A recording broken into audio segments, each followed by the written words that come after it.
Em nome do Pai, do Filho e do Espírito Santo. Amém. Que a graça de Deus nosso Pai, que é o amor do seu Filho Jesus Cristo e a comunhão do Espírito Santo estejam com todos vocês que me acompanham através desta rede social, seja aqui da paróquia São Francisco Xavier, seja de outros lugares que nós nos podemos encontrar através desse meio. Hoje, sábado, eu costumo comentar o Evangelho que nós vamos ouvir na missa de amanhã, o 30º domingo comum, o dia em que o Evangelho vai nos falar de dois amores, como nos disseram as irmãs pias discípulas, uma vez que o Evangelho equipara o amor ao próximo ao amor a Deus.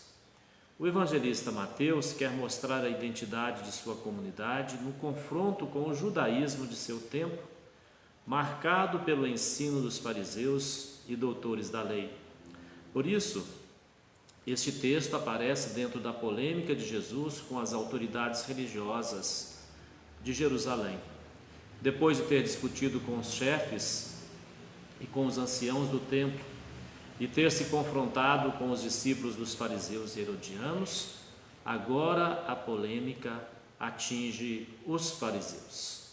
E o debate se estabelece diretamente entre Jesus e os fariseus. Se olharmos o Evangelho de Marcos, que é chamado o Evangelho mais primitivo que o de Mateus, e cuja fonte é reconhecida, como sendo a fonte que Mateus usa para escrever o seu, no Evangelho de Marcos esta mesma questão foi tratada sem a preocupação de polemizar. E ali vemos o mestre da lei perguntando a Jesus, aceitando e confirmando sua resposta numa clara relação amistosa, de diálogo e de busca da verdade. Então, no Evangelho de Marcos não aparece essa polêmica, esse confronto entre a comunidade cristã e a comunidade do judaísmo fariseu.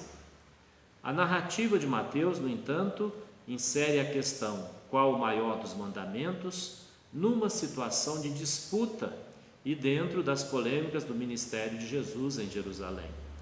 Qual a intenção de Mateus e o que ele quer ensinar à sua comunidade?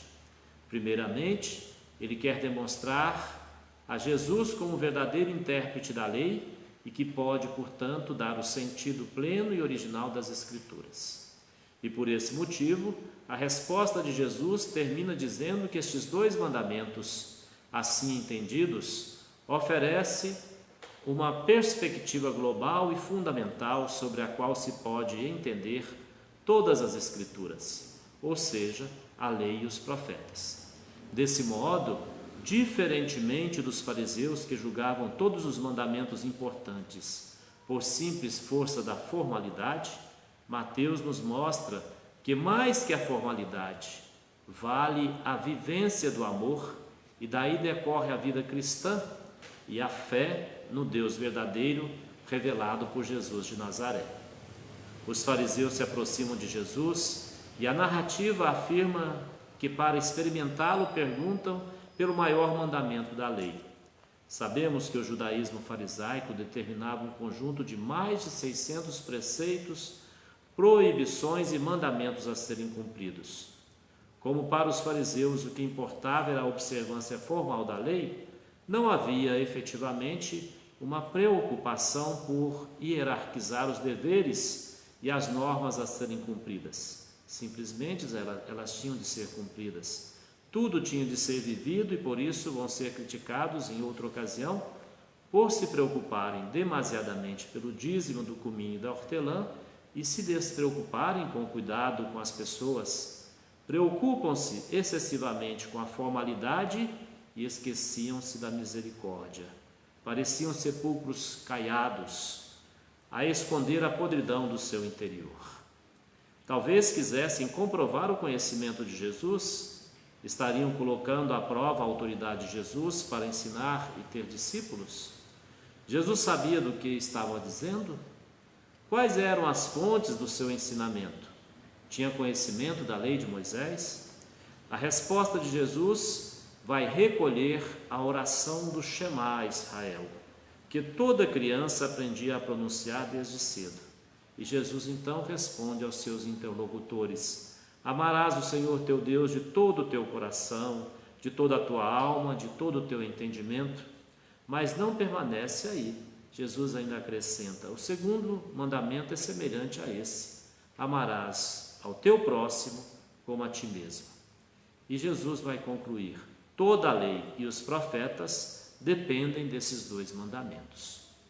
Amar a Deus com todo o coração, alma e entendimento significa que nossa vontade, nossos sentimentos e nossa inteligência devem estar voltados totalmente para buscar a Deus a todo momento e em todas as circunstâncias. Mas sejamos honestos, quem conseguiria tal proeza? González Buelta, um jesuíta espanhol que vive em Cuba, numa poesia, vai dizer que isso não é o mais importante. Na verdade, segundo ele, o mais importante é que Deus, sim, Ele nos ama com toda a sua vontade, com toda a sua alma, com todo o seu entendimento. O mais importante é que Deus nos ama de todo o seu coração, de toda a sua alma, de todo o seu entendimento. Esse modo de pensar só nos é compreensível pela revelação de um Deus misericordioso e amoroso que Jesus nos revela. Este Deus revelado por Jesus sai ao nosso encontro, nos cura as enfermidades e nos perdoa as infidelidades. E é por isso que a nós também corresponde a missão de lhe ser fiel no cuidado com as obras da criação a todo momento, buscando fazer o bem sem olhar a quem. São João, na primeira carta que ele escreveu à sua comunidade, vai dizer que aquele que diz amar a Deus, a quem não vemos, e não ama seu irmão, é um mentiroso. A visibilidade do amor a Deus, portanto, fica condicionado ao que fazemos ou deixamos de fazer às pessoas que estão ao nosso redor. No amor ao ser humano, concreto e visível, se revela o amor que dedicamos a Deus, invisível. Louvor, agradecimento, orações, sacrifícios, que é que isso acrescenta a Deus? Na prática, nada disso pode ser comprovado ou cobrado, porque Deus não se mostra ao nosso mundo senão mediado pelos seres, pelas coisas, pelas realidades históricas. Daí que o amor a Deus se mostra mais verdadeiro quanto mais demonstramos cuidado por aqueles que a Ele pertencem. O amor a Deus se efetiva no amor que podemos demonstrar por aqueles a quem Deus ama, incluindo o amor a nós mesmos. Meus queridos irmãos, tenhamos um bom fim de semana. Se pudermos, aproveitemos esse tempo também para amar, para fazer o bem, para estar com aqueles que nós amamos, numa convivência fraterna, como o Evangelho mesmo nos convida. E que Maria Santíssima, nossa Mãe intercessora, interceda por todas aquelas pessoas que nos pedem orações, por todos aqueles que nesse momento passam por algum sofrimento, alguma situação de penúria, e que a graça de Deus seja derramada a essas pessoas. Ave Maria, cheia de graça, o Senhor é convosco. Bendita sois vós entre as mulheres, bendito é o fruto do vosso ventre, Jesus. Santa Maria, Mãe de Deus, rogai por nós, pecadores, agora e na hora de nossa morte. Amém. Que o Senhor nos abençoe e nos guarde, volte sobre nós o seu rosto e nos dê a paz. Em nome do Pai, do Filho e do Espírito Santo. Amém.